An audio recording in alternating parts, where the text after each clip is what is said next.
Oscar, encantado de recibirte en el programa otra vez. Para comentar un poco lo que está sucediendo en este mes de junio de- del 2024. Em, es curioso, ¿va? Primero una elección de una mujer como presidenta en México, un país Así es. Sí. que durante 200 años solo fueron hombres y es Morena, el grupo de AMLO, ahí logró una mayoría en el Congreso y el Senado. O sea, puede hacer cambios importantes, ¿verdad? No sé Sí, si son cambios que ya le toca a AMLO hacer y que no, está esperando que ella lo haga. A mí se me hace que ella va a ser más independiente, va a manejar eso con mucho cuidado, porque el capital es muy nervioso así es. y cualquier cosa que no vaya con los valores de la libertad, de comercio y otra serie de importancia como la democracia, eh, los pone nerviosos. El tipo de cambio comenzó a cambiar recientemente, ya se estabilizó. Pero bueno, hablemos un poco de... Claro. Bueno, en primer lugar, muchas gracias por No, encantado. invitarme. Siempre es un gran gusto estar aquí compartiendo con vos información, puntos de vista, análisis. Siempre es un placer. Efectivamente, estás tocando uno de los puntos de mayor alcance noticioso internacional en este mes de junio, que es la victoria de la doctora Claudia Sheinbaum, ¿verdad? Una científica. Es una científica, tiene doctorado de la Universidad de Berkeley de los Estados Unidos. Eh, ella tuvo una clara victoria, cerca del 60% de los votos, frente a sus dos rivales, ¿verdad? La señora Xochitl Gálvez quedó en segundo lugar y el señor de mi mismo apellido Álvarez, que quedó de tercero. Claudia, como mencionabas acertadamente, es la primera mujer electa presidente de los Estados Unidos mexicanos, así se llama México oficialmente, ¿verdad? La primera mujer en 200 años de vida independiente. Es decir, es un dato interesante, digamos, marca un cambio, una ruptura importante dentro de la historia y la cultura mexicana. Efectivamente, ella fue la candidata de Morena, como lo señalaste, contó con el enorme apoyo del actual presidente de México, que como todos sabemos es Andrés Manuel López Obrador, de un estilo muy particular de gobierno, que genera tanto afectos como también algunas críticas.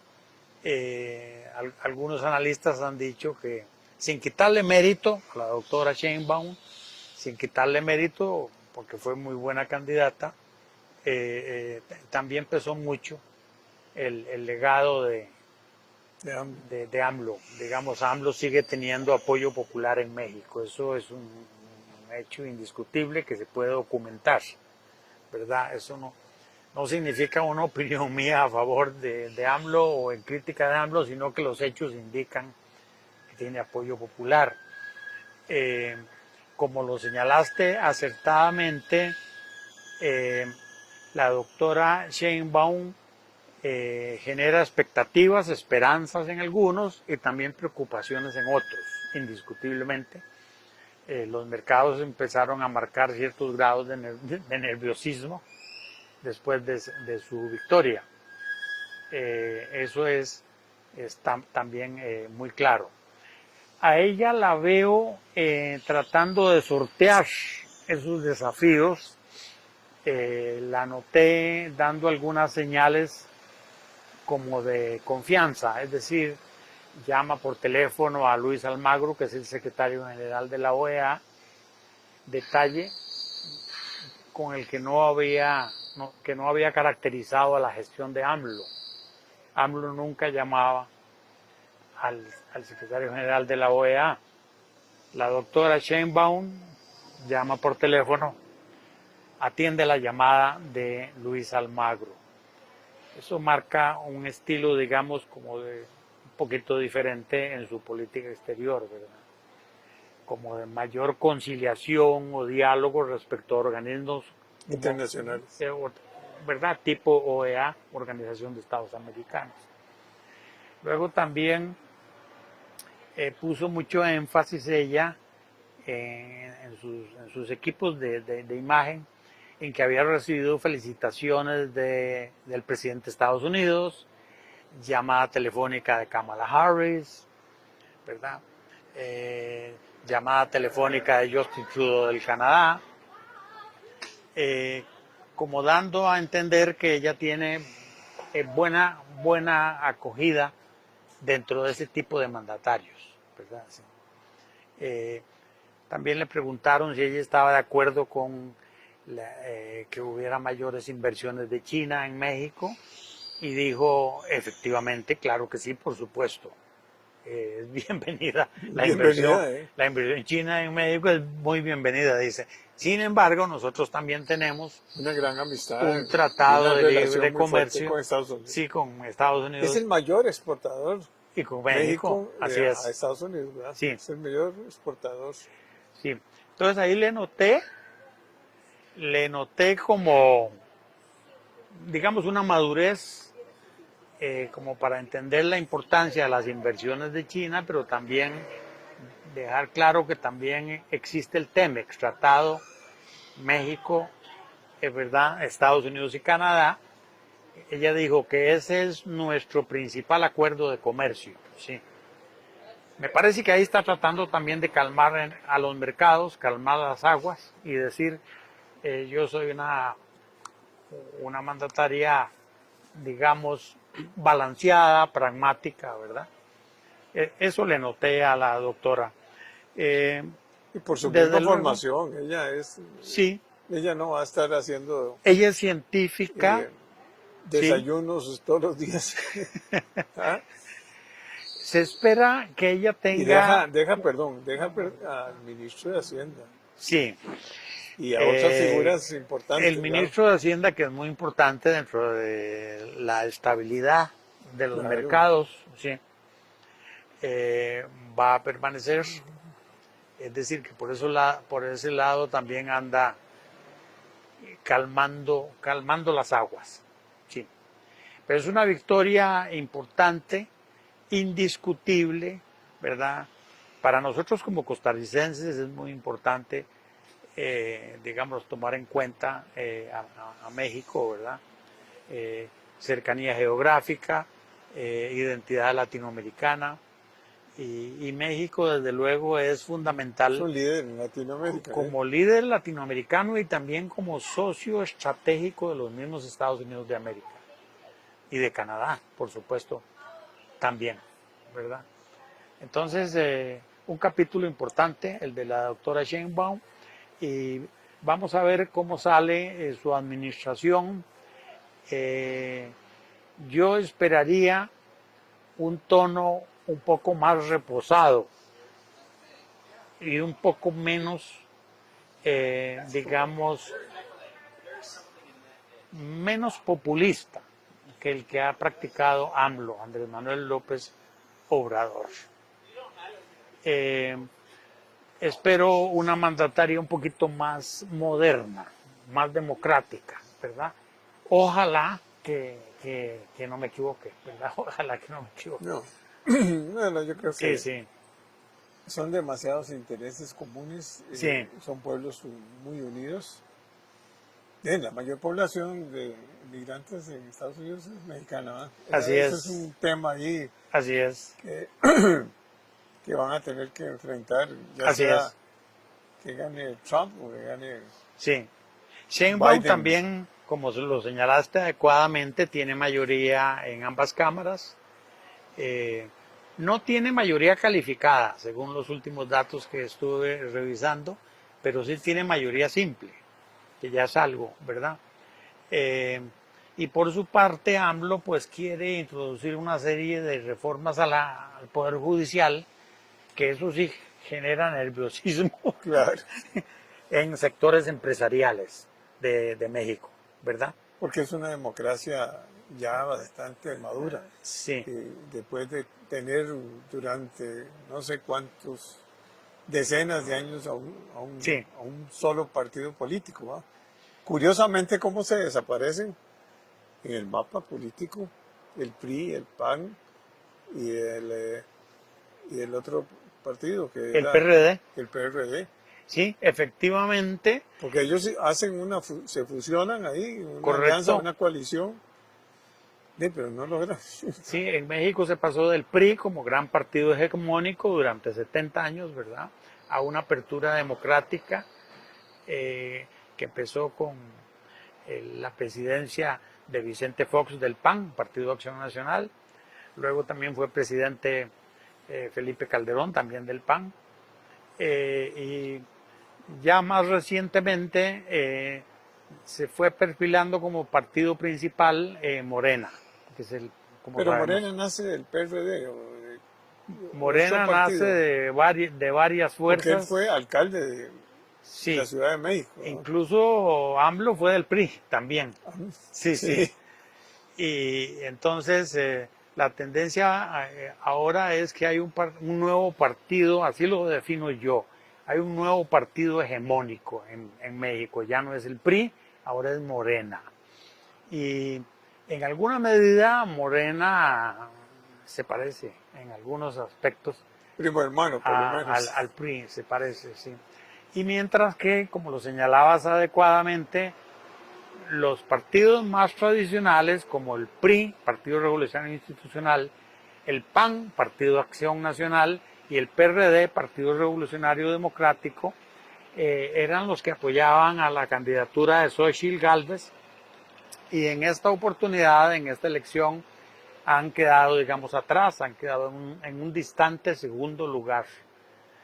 Eso a pesar de que los tres iban unidos, ¿verdad? Los tres partidos tradicionales iban unidos como la opción anti-Morena, ¿verdad? O diferente a Morena, y no tuvieron el desempeño esperado. A Xochitl Gálvez se le critica que fue un poco incolora, indefinida, una especie de candidatura sin objetivos claros, sin propósitos claros. Es una de las observaciones que se le hace a su candidatura.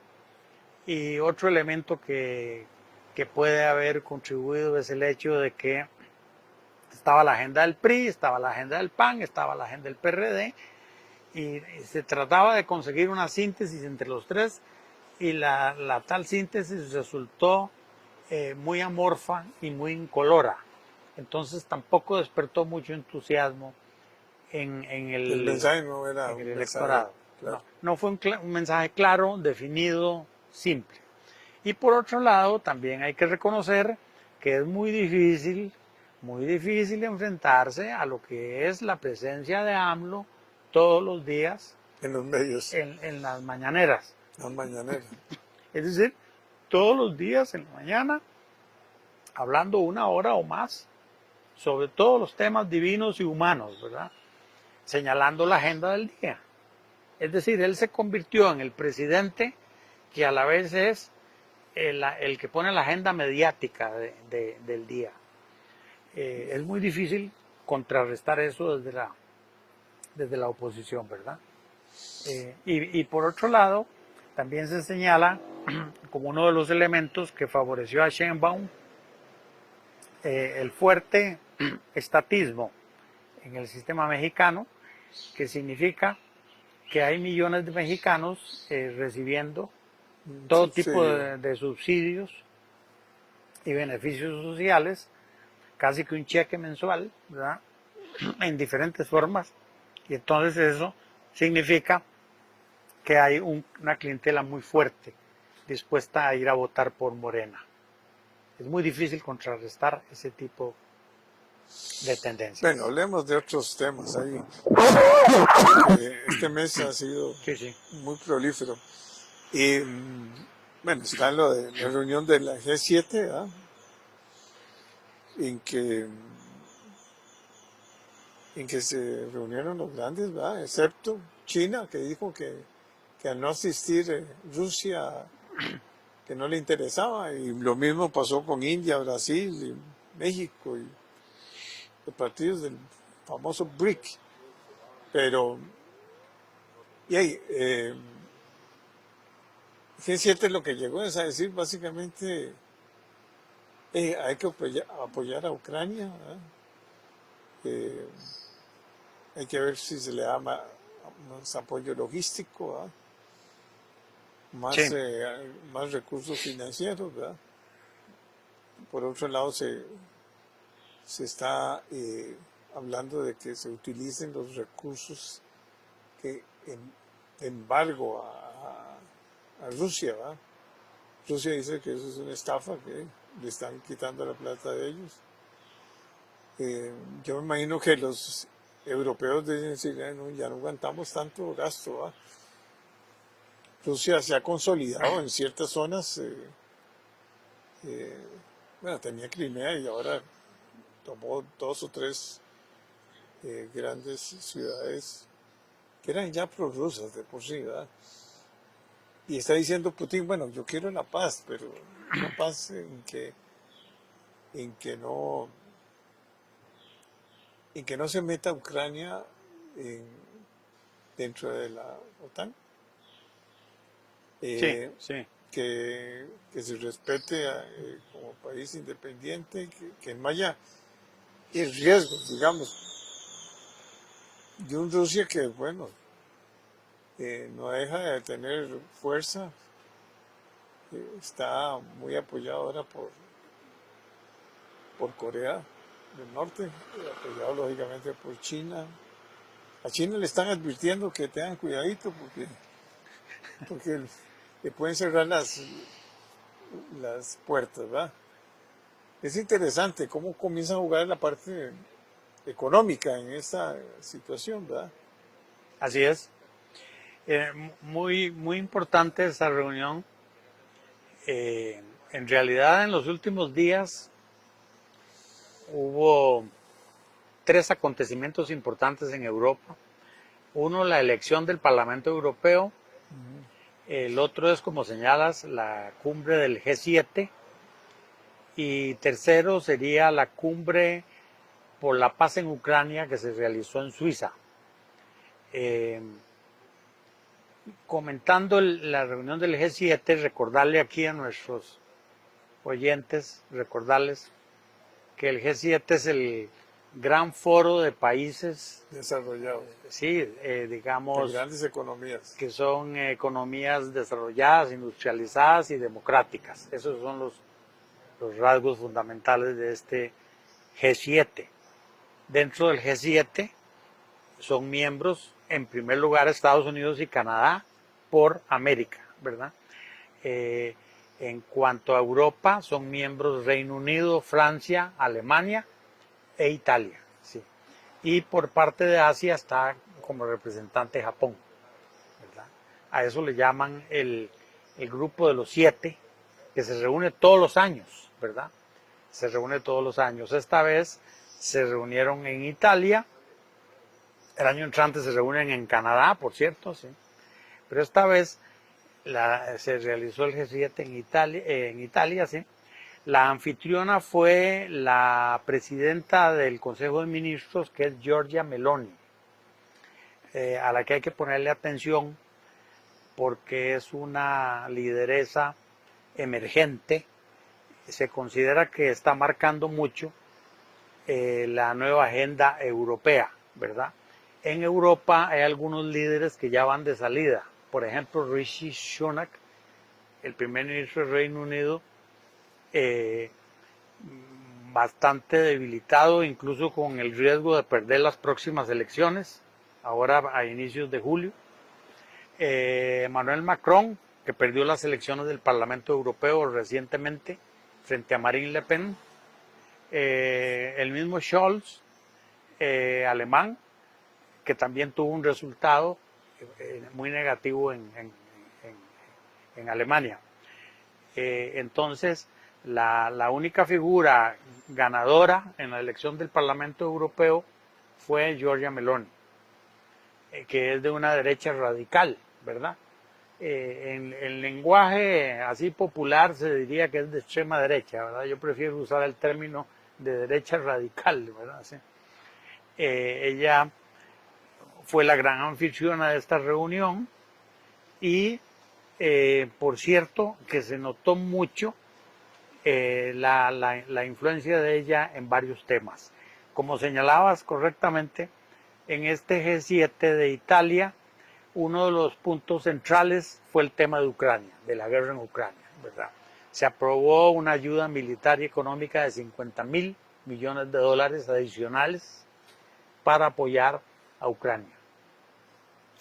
Es decir, que en ese G7 están apuntados con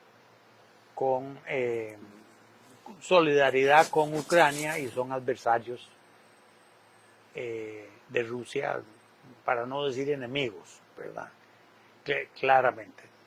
En este G7 también, como señalaste adecuadamente, se tocaron otros temas. Me llamó mucho la atención que se hicieron advertencias tanto a China como a Irán. Estoy notando ese fenómeno y por primera vez en un G7 se le hicieron advertencias a China de que no se cuide en las prácticas comerciales. Sí. Lo que está anunciando... La apuesta comercial es muy importante. Es muy importante ese tema. Sí. Entonces, por otro lado, también se refirieron a la guerra en Gaza, o guerra Israel-Hamás, como se le quiera denominar. Se refirieron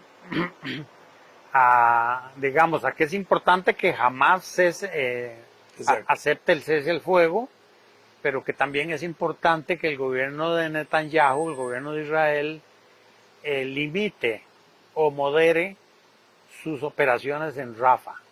Para poder llevar el apoyo alimentario. Eso es, y permitir la ayuda humanitaria que pueda ingresar al conjunto de la franja de Gaza. Eso se está probando en el foro máximo del Grupo de los 7, que es un grupo, digamos, de aliados muy cercanos de los Estados Unidos, ¿verdad? Y obviamente Estados Unidos es el principal socio o aliado de Israel, y a la vez Israel es un socio y aliado de Estados Unidos, ambos son aliados y socios entre sí.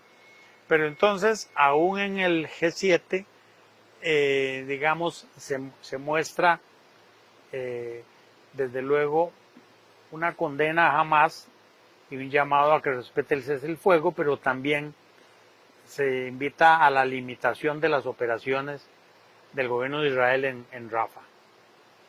Eso me pareció un detalle muy interesante. Pero y ahí cambian el gabinete también de guerra. Sí, en Israel hay cambios, sí. Saltamos a Israel, sí. En Israel hay cambios porque renunció Benny Gantz al gabinete de Benjamín Netanyahu. Benny Gantz es como la opción más moderada, llamémoslo así, dentro del gabinete de Israel. Y Benny Gantz está llamando a que se realicen elecciones a la brevedad posible en Israel, ¿verdad? Entonces Netanyahu, en respuesta, ha decidido disolver el gabinete de guerra y va a seguir manejando la guerra con otros mecanismos, ya no con el tradicional gabinete en que incluye a Gantz. Por su parte también, ya que saltamos a Israel, también Netanyahu está anunciando una inminente operación militar en Líbano frente a las milicias, ¿verdad?, proiraníes de Hezbollah. ¿Sí? Entonces, si alguien pensaba que ya Estaba tranquilándose. la tensión en Medio Oriente Iba tiende a bajando, bajar, ¿no? tal vez no es cierto.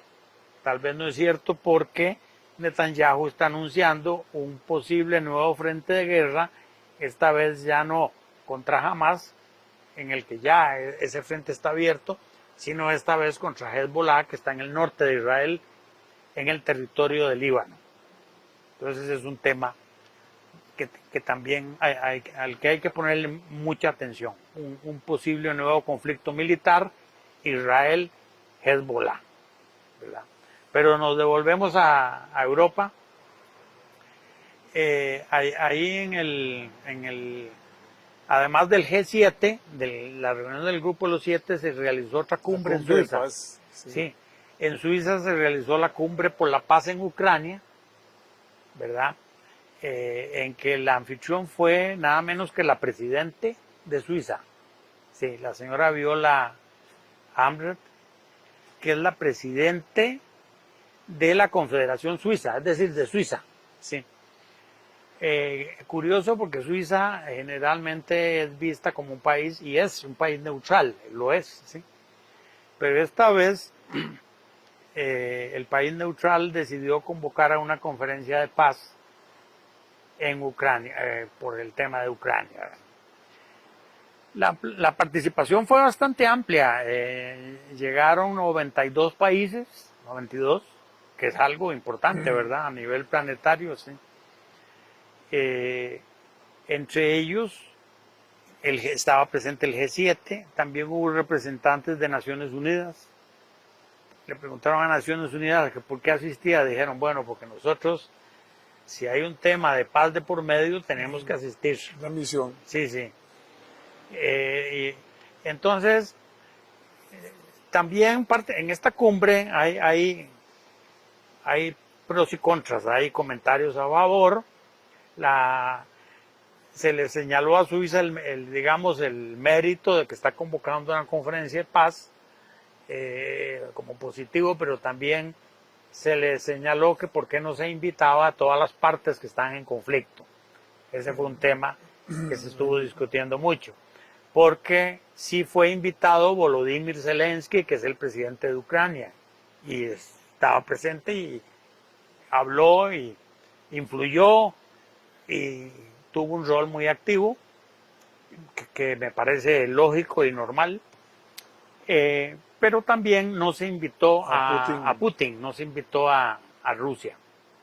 Entonces, como no se invitó a Rusia, China declinó asistir, ¿verdad? Entonces, ahí se debilitó un poquito la posibilidad de éxito del foro, y luego también algunos de los países que asistieron y que sí participaron e incluso hablaron sobre la agenda a favor de la paz, a la hora de firmar la declaración formal no se quisieron comprometer y apuntar. Esos son países como por ejemplo los que son miembros del grupo BRICS, llámese la India, llámese Sudáfrica, llámese Brasil. Esos tres son países BRICS que dijeron que preferían no firmar la declaración final, ¿verdad? Sino mantenerse así como equilibrados en el tema, porque ellos dicen que en un foro de paz deben participar todas las partes y no solamente una de las partes, en este caso Ucrania. Ucrania sí participó, pero Rusia no participó. Entonces, el Vaticano tampoco quiso firmar. Ese es un detalle importante, ¿verdad? El Vaticano tampoco quiso firmar. En cambio, sí firmaron la declaración final. Es una muestra de solidaridad con Ucrania, ¿verdad? Y de defensa de la integridad territorial de Ucrania. Es decir, es una resolución básicamente pro-ucraniana, ¿verdad? Esa sí la firmaron, desde luego, Estados Unidos, el grupo G7, ¿verdad? Y la mayoría de países que están, digamos, en este conflicto a favor de Ucrania. Por América Latina firmaron Argentina, Chile, Ecuador, Guatemala, República Dominicana, Costa Rica firmó a favor. Costa Rica está con Ucrania. Vamos a ver quién más. Tal vez se me va alguno por ahí de América Latina. Por su parte, México dijo que prefería no firmar. México no firmó. Sí. Es conocida la posición de México. Pero entonces es una cumbre pro paz que se le reconoce, digamos, la buena intención y el mérito de promover la paz en Ucrania.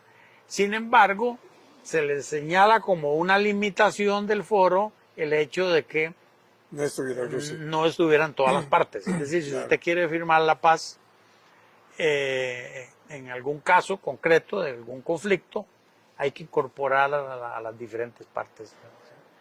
Eso se le señaló a este foro. Pero entonces está interesante ver cómo Suiza Se separa se involucró en ese tema, ¿verdad? Y no, y entonces se separa de la tradición de toda una vida de eso es muy interesante que está por verse y por analizarse, ¿verdad?